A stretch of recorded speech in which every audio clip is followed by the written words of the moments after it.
In a career of dumb predictions, and I have made a lot of them, perhaps the dumbest prediction I ever made, some fans would say, yeah, you're the genius that said the Indians would beat the Astros in 4 and they got swept in 3. Hey, that's a clunker, but I've made worse.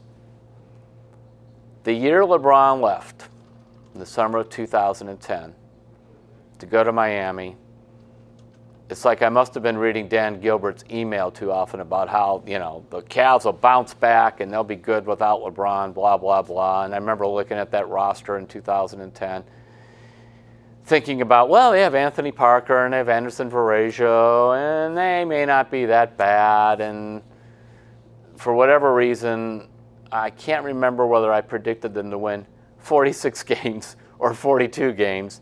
No matter. I was about 20 games too high. That was the year of the 26-game losing streak. So when it comes to the Cavs, I've made some real lousy predictions. The worst being the year LeBron left. The way he's left again. So what about these Cavs? I'm not going to say 46 games. I'm not going to say 42 games. I'm going to say 36 wins for these Cavs, right on the edge of making the playoffs. I'm not sure if they will or not.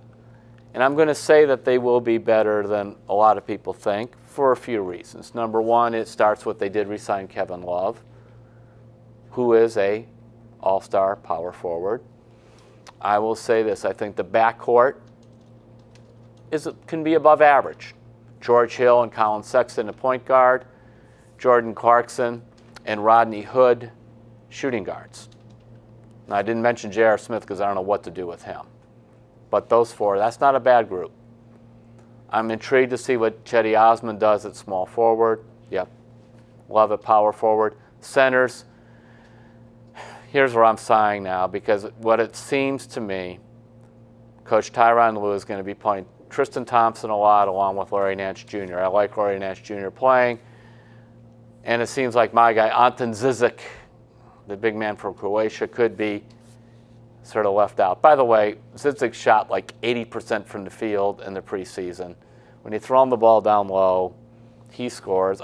I know it's kind of like I keep saying Yandy Diaz can hit, Zizic can score. Let's give them more opportunities to do so, but that's what I'd like to see. But overall, a couple of things on the Cavs. One is I am curious to see, because this will tell us what kind of coach Tyronn Lue is.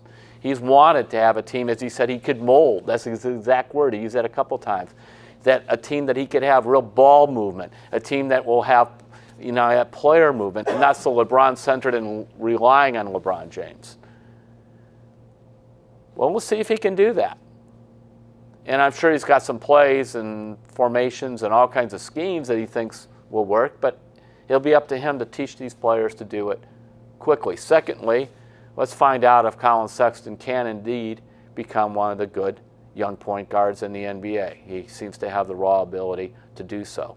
You know, thirdly, I think that Rodney-Hood can become a top scorer, but Rodney-Hood has to watch those games where he disappears. And finally, you know, Kevin Love has always wanted to be, quote unquote, a leader. And when you, as he said, when you're playing on the same team as LeBron, you have to learn to foul, and that makes sense because LeBron is not only an extraordinary player, he's an extraordinary leader. Well, this is Kevin Love's chance. So a lot of these people will get a chance to show what they could do now that LeBron is gone, and I think they're going to show some good stuff. 36 wins for the Cavs this year.